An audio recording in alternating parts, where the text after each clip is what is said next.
നമസ്കാരം, JB ജംഗ്ഷനിലേക്ക് സ്വാഗതം. ഒരുപാട് ക്യാമ്പസ് ചിത്രങ്ങൾ നമ്മുടെ മനസ്സിലൂടെ കടന്നു പോയിട്ടുണ്ട്. അതിൽ ഇടം പിടിക്കുന്ന ചിത്രങ്ങൾ വളരെ അപൂർവമാണ്. എന്നാൽ ഇപ്പോൾ നമ്മുടെ മനസ്സിനെ സ്വാധീനിക്കുന്ന ഒരു ക്യാമ്പസ് ചിത്രമാണ് JB ജംഗ്ഷനിലെ പ്രധാനപ്പെട്ട അതിഥി. അതിലെ ശില്പികളും നായകരും അഭിനേതാക്കളും ഈ JB ജംഗ്ഷന്റെ വേദിയിൽ ഒത്തുകൂടുന്നു. വലിയ വലിയ കഥാപാത്രങ്ങൾ അതുപോലെ താരങ്ങളാക്കിയിട്ടുള്ള നിങ്ങളുടെ സംവിധായകനും സംഗീത സംവിധായകനായിരുന്നു. നിങ്ങളിവിടെ ആനയിച്ചിരുത്തിയിട്ട് പോയി. സിനിമ കണ്ടപ്പോൾ എന്ത് തോന്നി? ഒരുപാട് സന്തോഷം തോന്നി. അത് ഓബ്വിയസ് ആണ്. പിന്നെ കുറെ നാൾ ആക്ച്വലി ഇപ്പൊ പടം ഇറങ്ങിയിട്ട് 3 ആഴ്ച കഴിഞ്ഞല്ലോ. ആദ്യത്തെ ഒരു 2 ആഴ്ച എനിക്ക് ശരിക്കും വിശ്വസിക്കാൻ പറ്റിയിട്ടില്ലായിരുന്നു. ഈ സിനിമ തീർന്നെന്നും അത് റിലീസായെന്നും അതിപ്പോ എല്ലാരും കാണുന്നുണ്ടെന്നും. അപ്പൊ ഒത്തിരിയൊക്കെ പ്രതീക്ഷിച്ചാണ് ആദ്യത്തെ ഷോയ്ക്ക് വേണ്ടി കയറിയത്. പക്ഷെ അത് കണ്ടപ്പോ പ്രത്യേകിച്ച് അങ്ങനെ ഒന്നും തോന്നിയില്ല. രണ്ടാമത്തെ സിനിമയാണ്, മൂന്നാമത്തെ സിനിമയാണ്. പക്ഷെ ഇത്രയും ശ്രദ്ധിക്കപ്പെട്ട മറ്റൊരു സിനിമ ഉണ്ടായിട്ടില്ല. ഇല്ല ഇല്ല ഇല്ല ഇല്ല ഇത് വലിയൊരു മേജർ ബ്രേക്കാണ്. അതുകൊണ്ട് തന്നെ ഇതെന്റെ മൂന്നാമത്തെ പക്ഷെ ആദ്യത്തെ സിനിമ എന്ന് ഞാൻ പറയുന്നത്. മൂന്നാമത്തെ ഒന്നാമത്തെ സിനിമ. നമുക്ക് ഇവിടെ ഒരാളെ കൊണ്ടുവരാൻ വേണമല്ലേ പെട്ടെന്ന്. റോഷ, നീ പണ്ട് MCC പഠിക്കുമ്പോൾ, അതായത് 1 വർഷം എഞ്ചിനീയറിങ്ങിന് പോയിട്ട് അതും കളഞ്ഞിട്ട് BSc പഠിച്ചാൽ മതി എന്ന് മനസ്സിൽ നാടകത്തിൻ്റെ സ്വപ്നങ്ങൾ ഉണ്ടാവണം. കാരണം സ്കൂളിലും നാടകമൊക്കെ ചെയ്തിരുന്നതാണ്. അപ്പം MCC പോയിട്ട് അവിടെ ചെന്ന് ഹോസ്റ്റലിൽ അഡ്മിഷനൊക്കെ കിട്ടി, ഹോസ്റ്റലിൽ താമസം തുടങ്ങി. അതിൻ്റെ കൂടെ പ്രൊഫഷണൽ തിയേറ്റേഴ്സിൻ്റെ കൂടെ നാടകവും ചെയ്യാൻ തുടങ്ങിക്കഴിഞ്ഞ് ഹോസ്റ്റൽ റൂൾസ് ലംഘിച്ചു, അല്ലെങ്കിൽ താമസിച്ച് പ്രാക്ടീസൊക്കെ കഴിഞ്ഞ് താമസിച്ച് വരുന്നു എന്നുള്ള കാരണത്താൽ വാർഡൻ ഹോസ്റ്റലിൽ നിന്ന് പുറത്താക്കി. 3 ദിവസം 2 നേരവും വാർഡൻ്റെ കാല് പിടിച്ച് എങ്ങനെയെങ്കിലും എൻ്റെ മോനെ തിരിച്ചെടുക്കണം, അവനിനി അങ്ങനെയൊന്നും ചെയ്യില്ല, സമയത്തിന് പ്രാക്ടീസൊക്കെ കഴിഞ്ഞ് സമയത്ത് വന്നോളും എന്നൊക്കെ പറഞ്ഞ് ഇത്രയൊക്കെ പറഞ്ഞിട്ടും ഒരു കരുണയും കാണിക്കാതെ അങ്ങേര് ഒരിക്കലും സമ്മതിച്ചില്ല. പറ്റില്ല, ഞാൻ പുറത്താക്കിയത് അതിനെ എടുക്കില്ല എന്ന് പറഞ്ഞു. പഴയ ഓർമ്മകളൊക്കെ ഇപ്പം നിനക്ക് വരുമ്പോൾ എങ്ങനെ ഫീൽ ചെയ്യുന്നു? How do you feel about that? അമ്മ നിന്റെ നല്ല അടുത്ത സുഹൃത്താ കേട്ടാ. എല്ലാ കാര്യങ്ങളും വിളമ്പിയിട്ടുണ്ട്. എന്റെ എല്ലാ കാര്യങ്ങളും അമ്മയ്ക്ക് അറിയാം. ഞാനായിട്ടൊന്നും അങ്ങനെ വിചാരിച്ച് പറയുന്നതല്ല. പക്ഷെ എങ്ങനെയോ പറഞ്ഞു പോകും. എല്ലാം ആദ്യം അറിയുന്നത് അമ്മയാണ്. അപ്പൊ നിന്നെ പുറത്താക്കിയ കാര്യങ്ങളൊക്കെ എങ്ങനെ ഈ സംവിധായകൻ ഇത് മുൻകൂട്ടി മനസ്സിലാക്കി എന്നുള്ളതാണ്. അത് സംവിധായകൻ മനസ്സിലാക്കിയിട്ടുള്ള കാര്യമൊന്നും. സംവിധായകൻ ഇതുപോലെ തന്നെ പുറത്താക്കപ്പെട്ട ആളായിരിക്കണം അല്ലേ? അതൊന്നും എനിക്കറിയില്ല. പക്ഷെ അത് ആ പുറത്താക്കിയതും ഗൗതവും തമ്മിൽ അങ്ങനെ വലിയ ബന്ധങ്ങളൊന്നും ഇല്ല. ഞാൻ പണ്ടെന്നോ സംഭവിച്ചു. അത് സംഭവിച്ചപ്പോ അത് വലിയൊരു പ്രശ്നമായിരുന്നു ആ സമയത്ത്. പിന്നെ അതിന്റെ സൊല്യൂഷൻസ് ഞാൻ തന്നെ കണ്ടുപിടിച്ചു. ഞാൻ പുറത്തൊരു സ്ഥലത്ത് താമസിച്ചു തുടങ്ങി. പിന്നെ അങ്ങനെ പുറത്താക്കപ്പെട്ടത് സത്യം പറഞ്ഞ ഒരു വലിയ അനുഗ്രഹമായിരുന്നു എന്ന് മനസ്സിലായി. കാരണം സമയത്തിന്റെ റെസ്ട്രിക്ഷൻസ് ഇല്ലായിരുന്നു. ഞാൻ അന്ന് ചെയ്തുകൊണ്ടിരുന്ന BSc-യെക്കാട്ടിലും കൂടുതൽ സമയം ഞാൻ നാടകങ്ങൾ ചെയ്യാൻ തുടങ്ങി. ആ BSc ഒരു ചെറിയ സൈഡിലെ ഒരു ചെറിയ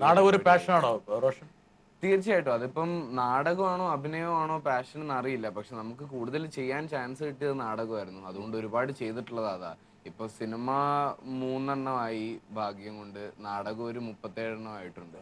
അപ്പൊ കൂടുതൽ ചെയ്തത് പ്രോത്സാഹിപ്പിക്കും. കുപ്പി മോനെ, ഈ ആള് മോശക്കാരനല്ല കേട്ടോ. ഇവരിങ്ങനെ തന്നെയായിരുന്നു സെറ്റില്?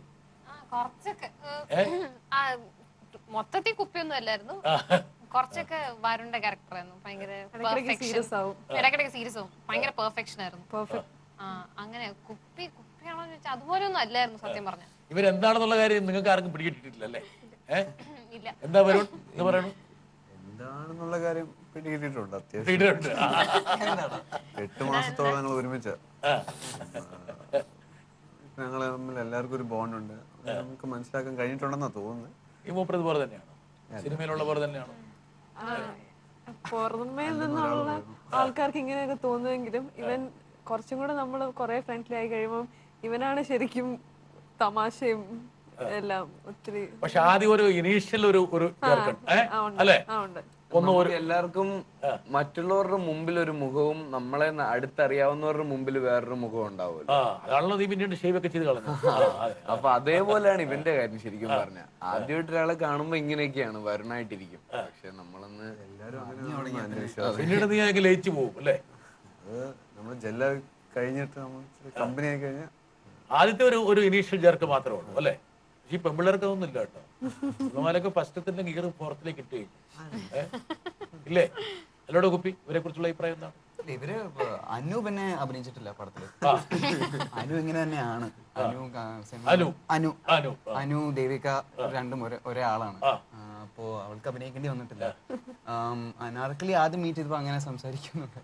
അതും പിന്നെ നിന്നെ ഗണേഷ് രാജ് ഇങ്ങനെ മറ്റേ ഓഡിയോക്ക് ഒക്കെ എടുക്കാൻ വന്നപ്പോൾ ഈ സ്വഭാവമൊക്കെ കൃത്യമായിട്ട് നോക്കിയിരുന്നോ? ആ ഗണേശേട്ടൻ പറഞ്ഞത് ദേവികയ്ക്ക് പറ്റിയ ഒരു ക്യാരക്ടറായിട്ട് എന്റെ സംസാരവും ബോഡി ലാംഗ്വേജ് ഒക്കെ കണ്ടപ്പം കറക്റ്റ് ദേവിക എന്ന് ഗണേശേട്ടന് തോന്നി. അതുകൊണ്ടാണ് എടുത്തതെന്ന് പറഞ്ഞു. ഞാനങ്ങനെ ഇവര് പറഞ്ഞു അല്ലെ, പ്രത്യേകിച്ച് ഞാനങ്ങനെ അഭിനയിച്ചിട്ടൊന്നുമില്ല. എന്റെ കുറെ ക്യാരക്ടേഴ്സുമായിട്ട് സിമിലർ ആണ് ദേവികയുടെ പക്ഷേ ഈ സംവിധായകൻ നിന്റെ വായി നോക്കാൻ വന്നാണെന്ന് നീ ആരോട് അഭിപ്രായപ്പെട്ടതായിട്ട് എന്നോട് പറഞ്ഞല്ലോ. ഞാൻ അങ്ങനെ ഒരു അഭിപ്രായം പറഞ്ഞിരുന്നു. അത് ഗണേശ് അറിഞ്ഞോന്ന് എനിക്കറിയില്ല. അത് ഞാൻ കോളേജ് കഴിഞ്ഞ് ഒരു 6 ബങ്ക് ചെയ്തിട്ട് തിരിച്ച് PG-ലോട്ട് പോവായിരുന്നു. അപ്പം കുറെ പരിചയമില്ലാത്ത ആൾക്കാര് വരുന്നുണ്ടായിരുന്നു. അപ്പൊ ഞാനത് കണ്ട് ഞാനൊന്ന് നോക്കി. അത് ഞാൻ തിരിച്ചു വരുമ്പോ അവരാ സെയിം പൊസിഷനിൽ നിന്ന് കുറെ പെമ്പിള്ളേരെ നോക്കിക്കൊണ്ടിരിക്കും. പെമ്പിള്ളേരെ ആമ്പിള്ളേരെ സോറി. അപ്പൊ എന്റെ ഒരു ഫ്രണ്ട് വന്നിട്ട് ഇവരെനിക്ക് പരിചയപ്പെടുത്തി തന്നു. പക്ഷെ എനിക്ക് ആദ്യം വിശ്വാസമായില്ല. ഞാൻ പറഞ്ഞു ഇവരൊന്നും അല്ല, ഇത് പ്രേമത്തിന്റെ സിനിമാറ്റോഗ്രാഫർ ഒന്നും അല്ല, ഇത് തട്ടത്തിന് മരത്തിന്റെ അസിസ്റ്റന്റ് ഡയറക്ടർ ഒന്നും അല്ല, ചുമ്മാ ആളെ പറ്റിക്കാൻ വേണ്ടി ഇവിടെ വന്ന് നിൽക്കും എന്നൊക്കെ പറഞ്ഞു. പക്ഷെ അവര് പറഞ്ഞു ശരിക്കും അങ്ങനെയാ, ഓഡീഷൻസിന് വരണം എന്നൊക്കെ പറഞ്ഞു. അങ്ങനെ ഞാൻ ഓഡീഷൻസിന് പോയി. ആദ്യം ഇതേ പറഞ്ഞ പോലെ അഭിനയിപ്പിച്ചൊന്നും നോക്കിയൊന്നുമില്ല, ജസ്റ്റ് ഒരു ഇന്ററാക്ഷൻ ആയിരുന്നു. അങ്ങനെയാണ് ഞാൻ വന്നത്. പിന്നെ 2 ഓഡീഷൻസ് ഉണ്ടായിരുന്നു. അപ്പൊ അതിനാണ് കുറച്ച് സീൻസ് ഒക്കെ അഭിനയിക്കാൻ വേണ്ടി തന്നത്. നിനക്ക് ആരോ ഒരാൾ ചോദ്യം ചോദിക്കാൻ വേണ്ടി. ഹായ് അനു ചേച്ചി. അനു ചേച്ചിനോട് ഒരു ചെറിയ ചോദ്യമാണ്. കാരണം സ്ക്രിപ്റ്റ് കേട്ട് കഴിഞ്ഞ ഉടനെ അനു ചേച്ചി തുടങ്ങിയത് എന്താ യൂറിനെ മീറ്റ് ചെയ്യണം, യൂറി ആരാന്നായിരുന്നു. അപ്പോൾ ഈ യൂറിനെ കിട്ടിയപ്പോൾ ടാറ്റു പാർലർ മറ്റേ ആ സീൻ ചെയ്ത് കഴിഞ്ഞിട്ട് എങ്ങനെയുണ്ടായിരുന്നു എക്സ്പീരിയൻസ്? അതാണ് എനിക്ക് അറിയേണ്ടത്. അതെന്ന് സ്ക്രിപ്റ്റ് പാരവെച്ചുകൊടുത്താണോ? അവള് ചോദിച്ചത് സത്യം കേട്ടോ. അതെ, എനിക്ക് സ്ക്രിപ്റ്റ് ഫുൾ വായിച്ച് ഏൽപ്പിച്ചപ്പോൾ ഞാൻ ഏറ്റവും ഇൻട്രസ്റ്റഡ് ആയിട്ടുള്ള, എനിക്ക് ഇൻട്രസ്റ്റ് തോന്നിയ ഏറ്റവും വലിയ സീൻ ടാറ്റു പഠിപ്പിക്കാൻ കൊണ്ടുവന്ന സീന്. അപ്പം യൂറി എന്ന് പറഞ്ഞൊരു വലിയ പൊക്കമുള്ള മനുഷ്യൻ വരും, കുറെ ടാറ്റു ഒക്കെ എടുത്ത് വരും. അങ്ങനെയൊക്കെയാണ് ഗണേശേട്ടൻ എൻ്റെ അടുത്ത് പറഞ്ഞത്. ശരിക്കും ഒരു കുഞ്ഞു കുട്ടീനോട് എങ്ങനെ ഒരു സ്റ്റോറി പറഞ്ഞു കൊടുക്കുന്നത്, അങ്ങനെയായിരുന്നു ഗണേശേട്ടൻ എൻ്റെ അടുത്ത് കഥ ഫുൾ പറഞ്ഞത്. എനിക്ക് ഭയങ്കര ഇൻട്രസ്റ്റഡ് ആയി. ഞാനിങ്ങനെ യൂറിനെ കാണുന്നത് വലിയ സംഭവം ആയിരിക്കുമല്ലോ എന്ന് വിചാരിച്ചു. അപ്പൊ ഞാനിങ്ങനെ എനിക്ക് സ്ക്രിപ്റ്റിൽ വായിച്ചപ്പോൾ എൻ്റെ പാട്ടിൽ എനിക്ക് ഏറ്റവും ഇൻട്രസ്റ്റ് ആയിട്ട്, എനിക്ക് ഏറ്റവും ഇഷ്ടപ്പെട്ട് അഭിനയിക്കണം ഇങ്ങനെ വെയിറ്റ് ചെയ്തോണ്ടിരുന്നത് അതായിരുന്നു, ആ സീനായിരുന്നു. അത് അഭിനയിച്ചപ്പോൾ ഈ സിനിമയിൽ ഞാനിപ്പോ സംവിധാനോട് പറയായിരുന്നു, നിന്റെ ഒരു വളരെ നനുത്ത നർമ്മം അല്ലെങ്കിൽ ആ സെന്റിമെന്റ്സ്, ഇമോഷൻസ് ഒരുപക്ഷെ ഈ ഒരു നിങ്ങളുടെ ആ സൗഹൃദ വലയത്തിൽ ഒരു വലിയൊരു ബോണ്ടേജ് ആയിട്ടത് മാറി. നിത്യജീവിതത്തിൽ ഇതൊക്കെ നിന്റെ ഭാഗമാണോ, അതെയോ നീ സിനിമയ്ക്ക് വേണ്ടി അഭിനയിച്ചതാണോ, അതെയോ ജീവിച്ചതാണോ? ഞാൻ വളരെ ഒരു ഇമോഷണൽ ആയിട്ടുള്ളൊരു ഒരു മനുഷ്യനാണ്. അയ്യോ, അതാണല്ലോ ആക്ടിങ്. അപ്പൊ അല്ലെങ്കിൽ തന്നെ ഫ്രണ്ട്സിന്റെ അടുത്തൊക്കെ നല്ല ഇമോഷണൽ ആണ്. ഇവർക്ക് അറിയാം. അപ്പൊ ഞങ്ങളെല്ലാവരും ഇപ്പൊ നല്ല ക്ലോസ് ആയി. അപ്പോ നമ്മുടെ ഈ ഗ്യാങ്ങിലാണെങ്കിൽ തന്നെ എല്ലാവരെയും എന്താ പറയുക, എപ്പോഴും ഉൾത്തരവും തമാശയും പറഞ്ഞ് എങ്ങനെയെങ്കിലൊക്കെ പൊട്ടത്തിനൊക്കെ കാണിച്ച് അവരെ ചിരിപ്പിക്കാൻ നോക്കുന്നൊരു ടൈപ്പുള്ള ഒരാളാണ്. പക്ഷെ എന്നാലും ഒരു 100% ആ കുപ്പിയുടെ ആ ഒരു ലെവൽ ഓഫ് എന്താ പറയുക എക്സെൻട്രിസിറ്റിയോ ആ ഒരു എനർജിയോ അതൊന്നും എപ്പോഴും മെയിൻറ്റെയിൻ ചെയ്യാൻ പറ്റുന്നുള്ളൊരു ഒരു 60-70% എന്റെ ക്ലോസ് ഫ്രണ്ട്സിന്റെ അടുത്ത് എപ്പോഴും ആ ഒരു ലെവൽ പിടിക്കാൻ നോക്കും. അല്ലെങ്കിൽ ഈ വിദ്വാനെ പോലെ ആദ്യത്തെ ഒരു പിടുത്തമുണ്ടോ, അതെയോ ഒരു പെട്ടെന്ന് തന്നെ അങ്ങോട്ട് ഇല്ല, പിടുത്തില്ല. പിടുത്തമില്ല. ഇവന് മാത്രമേ പിടുത്തമുള്ളൂ അല്ലേ? ഇവനെ ആ മുള്ളെടുത്ത് കളയണം നമുക്ക് കേട്ടാ. എന്ത് പറയണു? വരട്ടെ, നിനക്ക് വേണ്ടപ്പെട്ട ഒരാളെ കൊണ്ടുവരട്ടെ. അച്ചോ, നമസ്കാരം. എന്തൊക്കെയുണ്ട് വിശേഷം? എന്നാ വീട്ടിലേക്കൊക്കെ ഒന്ന് വരിക, കുറേ നാളായി കണ്ടിട്ട്. ഞാനൊരു ചോദ്യം ചോദിക്കാം. നീ +2 കഴിഞ്ഞപ്പോൾ പറഞ്ഞു ഞാനിങ്ങനെ നാഷണൽ സ്കൂൾ ഓഫ് ഡ്രാമയിൽ പോയി ചേരാൻ പോവാണ്, ആക്ടിങ് പെർസ്യൂ ചെയ്യാൻ പോവാന്ന് പറഞ്ഞു. അപ്പോൾ ഞാൻ നിന്നെ പറഞ്ഞൊരു വിധത്തിൽ ഇതാക്കി, എൻജിനീയറിങ് കഴിഞ്ഞിട്ട് പോവാം, അതിന് ശേഷം നമുക്ക് നോക്കാമെന്ന് പറഞ്ഞു. അപ്പോൾ നീ എഗ്രി ചെയ്തു. എൻജിനീയറിങ് കഴിഞ്ഞ് വീണ്ടും അത് പറഞ്ഞപ്പോൾ ഞാൻ പറഞ്ഞു എല്ലാവരും കുഴപ്പമില്ല, 1 വർഷം നമുക്ക് വർക്ക് ചെയ്തിട്ട് നമുക്ക് പോവാം എന്ന് പറഞ്ഞിട്ട് ഞാൻ പറഞ്ഞു. അത് സമ്മതിച്ചു. അങ്ങനെ 1 വർഷം വർക്ക് ചെയ്ത് കഴിഞ്ഞപ്പോഴാണ് നമ്മുടെ MBAക്ക് അഡ്മിഷൻ കിട്ടുന്നത്. അഡ്മിഷന് പോകാനിരിക്കുമ്പോഴാണ് ഇതിൻ്റെ കോള് വരുന്നത്. അപ്പോൾ ഞാൻ പറഞ്ഞു എടാ ഏതായാലും MBA വന്നു, അതിൻ്റെ അഡ്മിഷനായി, അത് കഴിഞ്ഞിട്ട് നമുക്ക് പോവാം എന്ന് പറഞ്ഞ് ഞാൻ വളരെ ശ്രമിച്ചിട്ടും നീ വളരെ അഡാമൻ്റായിരുന്നു. പറ്റില്ല, ഇതിന് പോയേ പറ്റുള്ളൂ, ഇനി നീട്ടി വയ്ക്കുന്ന പ്രശ്നമില്ല എന്ന് പറഞ്ഞുകൊണ്ട് സോ അഡാമൻ. എന്താ അങ്ങനെ ഒരു ഉറച്ച തീരുമാനം എടുക്കാൻ നിന്നെ പ്രേരിപ്പിച്ച ഘടകം? പണി നന്നായല്ലേ? പണി നന്നാണ്. അതിന് പ്രത്യേകിച്ച് കാരണമൊന്നും ഉണ്ടായിരുന്നില്ല സാർ. സിമ്പിൾ ആയിരുന്നു. ജസ്റ്റ് ദാറ്റ് ഈ ഒരു ഓപ്പർച്യൂണിറ്റി വന്നു കയറിയത് വളരെ അൺഎക്സ്പെക്റ്റഡ് ആയിരുന്നു. പിന്നെ വന്നു കയറിയ ഒരു ഓപ്പർച്യൂണിറ്റി എന്ന് പറയുകയാണെങ്കിൽ വിനീത് ശ്രീനിവാസിൻ്റെ കൂടെ വർക്ക് ചെയ്യാൻ പറ്റുന്ന ഒരു ഓപ്പർച്യൂണിറ്റി, ആനന്ദ് സി ചന്ദ്രനോട് വർക്ക് ചെയ്യാൻ പറ്റുന്ന ഒരു ബ്രാൻഡ്, പിന്നെ ഇതുപോലത്തെ നല്ലൊരു ക്യാരക്ടർ ചെയ്യാനുള്ള ഒരു ഓപ്പർച്യൂണിറ്റി. അപ്പോൾ അതിനേക്കാളും നല്ലൊരു ഓപ്പണിംഗ് വേറെ ഒന്നും കിട്ടാനില്ല എന്നുള്ളൊരു ഒരു ബിലീഫ് ഉണ്ടായിരുന്നു, ഒരു ഗട്ട് ഫീലിംഗ് ഉണ്ടായിരുന്നു. ഒരു ഓപ്പണിംഗ് ആണെങ്കിൽ ഇറ്റ് ഷുഡ് ബി ദിസ് എന്നുള്ളൊരു ഗട്ട് ഫീലിംഗ്. അപ്പം അതുകൊണ്ടാണ് പെട്ടെന്ന് എന്തായാലും ചെയ്യാന്നുള്ളൊരു തീരുമാനം എടുത്തത്. ഇപ്പം അച്ഛൻ പറഞ്ഞ കരിയറിനെ കുറിച്ചും മറ്റു കാര്യങ്ങളെ കുറിച്ചൊക്കെ ഉള്ള ഒരു ഉദാഹരണം ഉണ്ടോ മനസ്സിൽ? അച്ഛനും അമ്മയും ഭയങ്കരമായിട്ട് എഡ്യൂക്കേഷന് ഇമ്പോർട്ടൻസ് കൊടുക്കുന്നവരാണ്. അപ്പം അതുകൊണ്ട് തന്നെ ഞാൻ 12th കഴിഞ്ഞപ്പോൾ പഠിക്കാൻ പോകണമെന്ന് പറഞ്ഞപ്പോൾ അവർ പറഞ്ഞു ഇല്ല വേണ്ട എഞ്ചിനീയറിംഗ് ചെയ്യ്, അല്ലെങ്കിൽ താല്പര്യം താല്പര്യം ഉണ്ടായിരുന്നു വെച്ചാൽ പഠിപ്പിയാണ്, സത്യം പറയാലോ പഠിപ്പിയാണ്.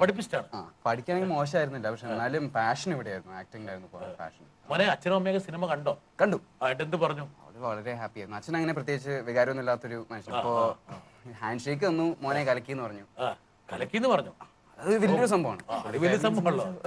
പുള്ളിക്കാരനെ കൺസിഡർ ചെയ്യുമ്പോൾ ഏറ്റവും വലിയൊരു കോംപ്ലിമെന്റ് ആണ്. അമ്മ കെട്ടിപ്പിടിച്ച് കരഞ്ഞു, പൊട്ടി കരഞ്ഞു. അപ്പോൾ അത് വല്ലാണ്ട് ഫീലായി. ഒരാൾ വരട്ടെ. റോഷ, കുപ്പി, അരുൺ, അന്നു, സിദ്ധി, തൊമ്മ, അന്നമ്മ, എല്ലാവർക്കും കൺഗ്രാറ്റുലേഷൻസ് ഫോർ ആനന്ദ്. അന്നമ്മ, നിന്നോടുള്ള ചോദ്യം, ഇപ്പോൾ നീ ആനന്ദൻ സിനിമ റിലീസായതോടുകൂടി ഒരുപാട് സ്ഥലത്ത് പോസ്റ്ററുകളുണ്ട്, അതിൽ നിന്റെ മുഖമുണ്ട്, തിയേറ്ററിൽ പോകുമ്പോൾ ആൾക്കാർ റെക്കഗ്നൈസ് ചെയ്യുന്നു, നീ എവിടെയെങ്കിലും പോയാൽ അവിടെ ആൾക്കാർ തിരിച്ചറിയുന്നു, ടി വിയിൽ വരുന്നു, ഇപ്പോൾ ഇതിൽ തന്നെ വരുന്നു. അപ്പം എങ്ങനെയാണ് നിനക്ക് കുറച്ച് അഹങ്കാരം അതിൻ്റെ പേരിൽ ബാധിച്ചതായിട്ട് നിനക്ക് തോന്നുന്നുണ്ടോ? അങ്ങനെ ആരെങ്കിലും പറഞ്ഞിട്ടുണ്ടോ? എന്താ അഭിപ്രായം? യഥാർത്ഥത്തിൽ അങ്ങനെയല്ലായിരുന്നു ആദ്യം ചോദിച്ചത്, ഞാൻ തിരുത്തിയതാണ്. ആദ്യം എന്റെ അഹങ്കാരം വർദ്ധിച്ചോന്നായിരുന്നു ആ കുട്ടി ആദ്യം ചോദിച്ചത്. ഞാൻ പഠിക്കാത്തോണ്ട് എനിക്ക് വലിയ അഹങ്കാരം ഒന്നുമില്ല. ഞാൻ ജയിലിൽ പഠിച്ചു പോയി. ഞാൻ വിചാരിച്ചു എനിക്കിട്ട് വെച്ചാണെന്ന് വിചാരിച്ചിട്ടാണല്ലോ. ചേച്ചി ഒരു ബാലതാരം കൂടിയാണ്. ചേച്ചിയാണ് ഇതിലേക്ക് പിച്ച വെച്ചത്. പക്ഷെ ചേച്ചി പറഞ്ഞൊരു കാര്യമുണ്ട്, അവള് നന്നായിട്ട് പാടുന്നു. എങ്ങനെയാണ് ഗണേശേട്ടന്റെ തന്നെ വിളിക്കണേ? ഗണേശേട്ടന്റെ റഡാറിൽ എങ്ങനെയാണ് നീ വന്നു പെട്ടത്? ചേച്ചിയുടെ ഫ്രണ്ടാണ് ഇതിലെ സിനിമത്തോട് ആനന്ദേട്ടൻ. അപ്പോ ചേട്ടൻ ഇങ്ങനെ ചേച്ചിയോട് പറഞ്ഞായിരുന്നു എനിക്ക് അഭിനയിക്കാൻ കുറച്ച് താല്പര്യമൊക്കെ ഉണ്ടെന്ന്. അപ്പൊ അങ്ങനെ ഇപ്പൊ ഈ ഗണേശേട്ടൻ ഈ സിനിമയെ കുറിച്ച് പറഞ്ഞപ്പോ ചേച്ചി കുറച്ച് ഫോട്ടോസ് അയച്ചു കൊടുത്തു. അപ്പൊ ഇപ്പം ഗണേശേട്ടൻ എന്റെ ഫേസ് ഇഷ്ടപ്പെട്ട് ക്യാരക്ടറിനെ ആപ്താൻ തോന്നിയപ്പോ അങ്ങനെ വിളിച്ചത്. എന്നെയാ ഫസ്റ്റ് കാസ്റ്റ് ചെയ്തത്. ഒരു അഹങ്കാരമില്ലേ കുട്ടി? എന്തിനു വളരെ വിനയമുള്ള കുട്ടിയാണത്. എന്തിനാ ഈ ചേച്ചി ഇങ്ങനെ പറഞ്ഞ? ഭയങ്കര അഹങ്കാരമാണ്. കട്ട് ചെയ്തോട്ടെ. മൈക്ക് കൊടുക്ക്, നമുക്ക് എല്ലാരും കൂടി ഒരു പാട്ട് പാടട്ടെ.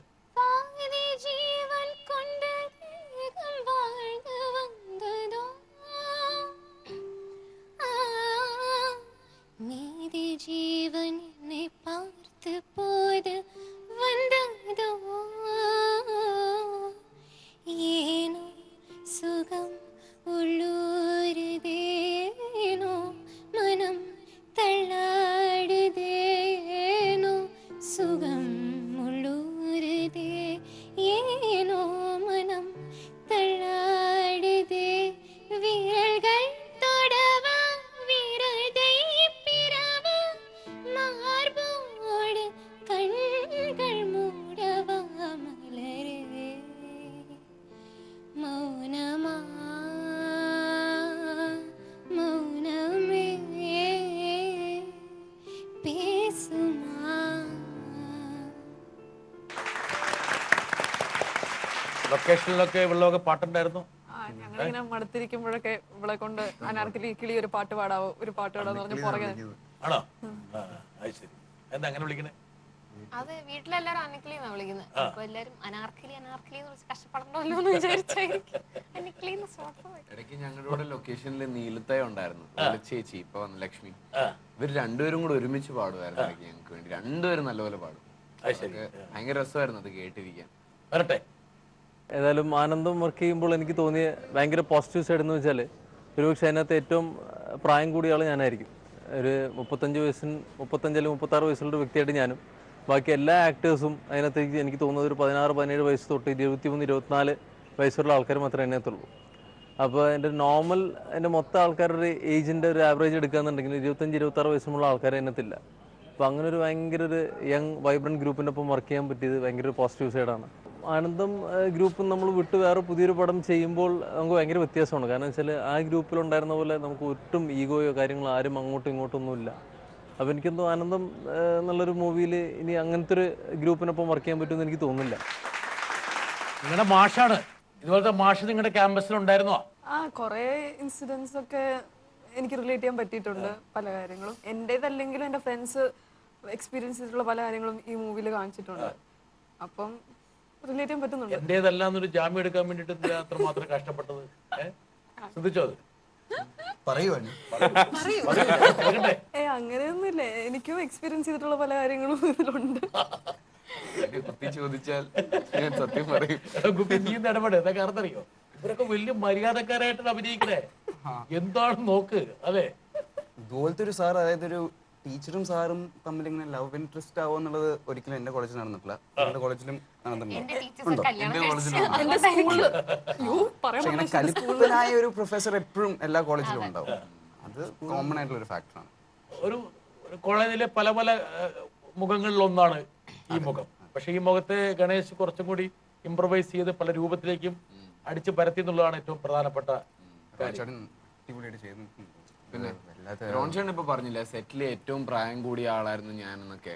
ഞങ്ങൾക്ക് സത്യം പറഞ്ഞാൽ അങ്ങനെ തോന്നിയിട്ടേ ഇല്ല. കാരണം ഞങ്ങളുടെ അതേ പ്രായക്കാരുടെ എനർജി ഉണ്ടായിരുന്നു റോൺചേട്ടൻ ത്രൂ ഔട്ട്. മുഴുവൻ നേരം ഇങ്ങനെ തെറിച്ച് നിൽക്കും ആള്. ഇനി എന്താ ഞാൻ ചെയ്യേണ്ടത്, ഇനി എന്താ ഞാൻ ചെയ്യേണ്ടത്.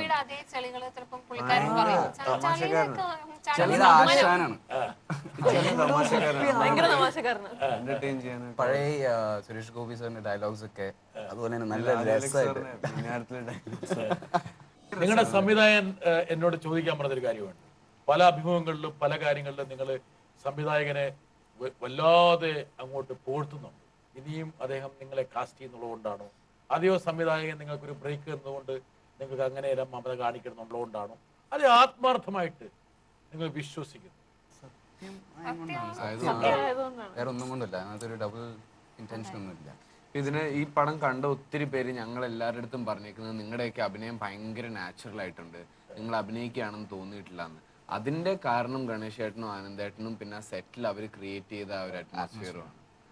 നിങ്ങളൊക്കെ ഡബ് ചെയ്ത സമയത്ത് നിങ്ങൾ എല്ലാവരും ഡബ് ചെയ്തല്ലേ? എല്ലാവരും ഡബ് ചെയ്തു. അപ്പം ആ അഭിനയിക്കുമ്പോഴുള്ള ഇമോഷൻസ് ഒക്കെ ഒരുപക്ഷെ ഡബിങ്ങിലാണ് പ്രതിഫലിക്കേണ്ടത്. വേറൊരു സാഹചര്യത്തിലാണ് വരുന്നത്. കുറച്ച് ട്രൈങ് ആയി തോന്നിയോ കുപ്പി എന്ന് പറയുന്നത്? ഡബിങ് നല്ല ഡിഫിക്കൽട്ട് ആയിരുന്നു. ആദ്യം തുടങ്ങിയപ്പോൾ നല്ല ഡിഫിക്കൽട്ട് ആയിരുന്നു. പിന്നെ നീ ഒരു ശൈലി ഉണ്ടാക്കിയെടുത്തോ പിന്നീട്? ഇല്ല, അത് പിന്നെ ട്രയൽ നേരെ ചെയ്ത് കുറച്ച് സമയം എടുത്ത് ആണ് ചെയ്തത്. ഡബിങ്ങിന് തന്നെ ഞങ്ങൾ ഒരു നോർമൽ ഫിലിമിനേക്കാളും ഇത്തിരി കൂടെ സമയം എടുത്തു എന്നാണ് അവിടെയുള്ള ആർട്ടിസ്റ്റും സൗണ്ട് എഞ്ചിനീയറും ബാക്കിയുള്ളവരൊക്കെ പറഞ്ഞത്. ഞങ്ങളെല്ലാവരും ഫസ്റ്റ് ടൈംസ് ആണ്. പിന്നെ ഇത്രയും വലിയൊരു കാസ്റ്റാണ്, അത്യാവശ്യം ഡയലോഗ്സ് എല്ലാവർക്കും ഉണ്ട്. റോഷന് മാത്രമാണ് ഇത്തിരി എക്സ്പീരിയൻസ് ഉണ്ടായിരുന്നുള്ളൂ. ബാക്കി എല്ലാവരും റോഷൻ തിയേറ്ററിൽ കിടന്നിട്ട് അടിച്ചു പൊളിച്ച ആളാണ്. പിന്നല്ലേ. അപ്പോൾ പിന്നെ റോഷൻ അതിനുള്ള അഹങ്കാരമൊന്നും റോഷൻ ഇല്ല കേട്ടോ. വളരെ പിടിച്ചിരിക്കാൻ ക്ഷമ ഗണേശേട്ടനും ഉണ്ടായിരുന്നു. അപ്പം ഇതൊക്കെ നിങ്ങൾ എപ്പോഴും പൊക്കി പറയുന്ന കുറെ ടേക്സ് ഒക്കെ പോയിരുന്നു. എനിക്ക് ഇപ്പൊ ചൂടാവുന്ന സീനുണ്ട് റോഷനോട് സിനിമയിൽ. അതൊക്കെ എനിക്ക് നല്ല പാടായിരുന്നു. ഗണേശേട്ടൻ നല്ലപോലെ വെള്ളം കുടിപ്പിച്ചു. പിന്നെ വിനീതേട്ടൻ വന്നിട്ടുണ്ടായിരുന്നു ഡബിങ്ങിന്റെ സമയത്ത്. ജസ്റ്റ് ഒന്ന് ഹെൽപ്പ് ചെയ്യാൻ കുറെ പേരുകൾ ഉണ്ടായിരുന്നു. ടിപ്സ് ഒക്കെ പറഞ്ഞു തന്നു. ഡയലോഗ്സ് ഒക്കെ എങ്ങനെ മാറ്റി, എങ്ങനെ വേർഡ്സ് മാറ്റി പെട്ടെന്ന് ഡബ് ചെയ്യാൻ. പക്ഷേ ഞങ്ങൾ ആക്ട് ചെയ്തപ്പോൾ സ്പീഡ് കൂടി ആക്ട് ചെയ്തത്. അപ്പൊ ഡബ് ചെയ്യുമ്പോൾ അത് പാടാണ്, ആ ഒരു പേസ് ക്യാച്ച്. ഈ കുട്ടി വളരെ എന്താണ് എക്സ്ട്രോവേർട്ടഡ് ആണ് ആ സിനിമയിൽ അല്ലേ? വളരെ അല്ലേ? ഞാൻ എപ്പം നോക്കുമ്പോഴും പിന്നെ റോഷന്റെ മടിയിലാണ് ഈ കുട്ടി.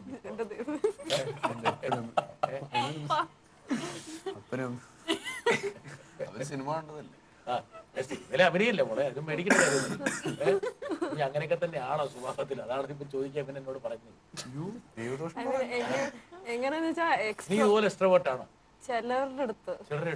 എനിക്ക് അത്യാവശ്യം എന്റെ ക്ലോസ് ഫ്രണ്ട്സിന്റെ അടുത്ത്, ഞാൻ എല്ലാവരുടെ അടുത്തും എനിക്ക് തോന്നുന്നു ഞാൻ ഇച്ചിരി എല്ലാവരുടെ അടുത്തും. ഞാൻ ഇവിടെ ഫസ്റ്റ് കാണുമ്പോ ഇവിടെ പറഞ്ഞു, അയ്യോ അന്നിക്കളി കാണാൻ ഭംഗിയാ. ഞാൻ എന്താ ഇവിടെ എല്ലാവരുടെ അടുത്തും എനിക്ക് തോന്നുന്നില്ല. ഇവിടെ ഫസ്റ്റ് കാണുമ്പോഴാണ് നല്ല കൂട്ടായി തുടങ്ങും.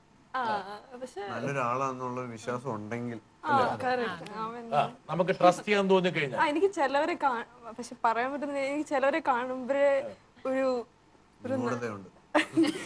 എനിക്ക് ചിലരെ കാണുമ്പോൾ ഒരു നല്ല വൈബും ഒരു ചീത്ത വൈബും, അങ്ങനെ ബാഡ് വൈബും എന്നല്ല പറയുന്നത്. പക്ഷെ എനിക്ക് പെട്ടെന്ന് ചിലവരെ ഭയങ്കരമായിട്ട് ഇഷ്ടപ്പെടും. പെട്ടെന്ന് തിരിച്ചറിയാൻ പറ്റും പറ്റുമെന്ന് എനിക്ക് തോന്നുന്നു. എനിക്ക് ചിലപ്പം എനിക്ക് നല്ലതെന്ന് തോന്നുന്ന ആൾക്കാർ കുറച്ച് നാൾ കഴിയുമ്പോഴേക്കും നമുക്ക് മൊത്തം കൺഫ്യൂഷൻ ആണ് കുപ്പി. നോക്കട്ടെ, ആകെ കൂടി ഇതിനെ ആകെ പ്രശ്നമാക്കിക്കൊണ്ടിരിക്കുകയാണ്. സൈക്കോളജി സ്റ്റുഡന്റ് അപ്പം എന്താണെന്നറിയോ, ഇവക്കിപ്പോ ഒരാളിൽ നിന്ന് നല്ല വൈബ്സ് കിട്ടിയില്ലെങ്കിൽ അത് ഇവള് ഭയങ്കര ഓപ്പൺ ആയിട്ട് എക്സ്പ്രസ് ചെയ്യും. ഇപ്പൊ ഈ ഇരിക്കുന്ന ഷോയിൽ ഇപ്പൊ ഇവക്ക് സാറിനെ ഇഷ്ടപ്പെട്ടിട്ടില്ലെങ്കിൽ ഇവളൊന്നും മിണ്ടത്തില്ല. ഓ, അങ്ങനെയുണ്ടോ? ഇവള് ജസ്റ്റ് മാറിയിരിക്കും. ഇവളോട് എന്ത് ചോദിച്ചാലും ഇവള് പാസ് ചെയ്യും. ഇപ്പം ഒട്ടും ലേയേഴ്സ് ഒന്നും ഇല്ല. അന്നുവിന്റെ പുറത്തുള്ളതും അകത്തുള്ളതും എല്ലാം എപ്പോഴും ഭയങ്കര എവിഡന്റ്. ബ്രെയിനും മൗത്തും തമ്മിലൊരു ഫിൽറ്റർ ഇല്ല. ഓ, ഇവൻ ഭയങ്കര കണ്ടുപിടുത്തക്കാരനാണ്. ഇവിടെ ഉള്ളത് നേരെ വൈകൂട്ടേക്ക് പോരും അല്ലെ? പലപ്പോഴും ശ്രമിച്ചിട്ടുണ്ട് കുറച്ച് നന്നായിട്ടൊക്കെ ഫിൽറ്റർ ചെയ്ത്, പക്ഷെ എങ്ങനെയൊക്കെ എന്റെ മനസ്സിലുള്ളത് പുറത്ത് വരും. അപ്പം അല്ല, അത് നല്ല കാര്യം. നമ്മളെ ഈ പറഞ്ഞ ഇവരൊക്കെ ഇങ്ങനെ ഭയങ്കരമായി കാവട്ടത്തിൽ നിൽക്കുന്ന സമയത്ത് നീ ഇങ്ങനെ വളരെ നിഷ്കളങ്കമായിട്ട്. ഒരു ചോദ്യം എന്നോട് നിങ്ങളുടെ സംവിധായകൻ ചോദിക്കാൻ പറഞ്ഞ ചോദ്യമാണ്. അതായത് ഗണേശന്റെ ഫിലിം മേക്കിങ്ങിൽ നിങ്ങൾക്ക് തെറ്റായി തോന്നിയ ഒരു തീരുമാനം. വരുൺ എന്ന് പറഞ്ഞ ക്യാരക്ടറിന് ഇഷ്ടപ്പെട്ട കുറേ പേരുണ്ട്. ഇപ്പം ഞാൻ പ്രതീക്ഷിക്കാത്ത കുറേ പേരുണ്ട്. അപ്പം അതിനകത്ത് അവർ പറഞ്ഞ എടാ I wanted an ending to Varun's character. അവസാനം അവൻ ഇവരോട് ദിയാനോട് പറഞ്ഞിട്ട് പിന്നെ എന്ത് സമയം കട്ടു അവരുടെ റൊമാൻസിലേക്കാണ് പോകുന്നത്. വരുൺ എന്ത് പറ്റും, അവൻ മാറും, പക്ഷെ അവന്റെ ഒരു സ്റ്റോറി എനിക്ക് അറിയണമെന്നൊരു ആഗ്രഹമുണ്ട്. കാരണം എനിക്ക് അവനെ ഏറ്റവും ഇഷ്ടപ്പെട്ടു. എൻഡിങ് കൊടുക്കണം. മൂപ്പറയാണ് അതിനകത്ത് കണ്ടത്, അതായത് ക്യാരക്ടറെ അല്ല അദ്ദേഹം കണ്ടത്. ശരിയല്ലേ ഞാൻ പറഞ്ഞു?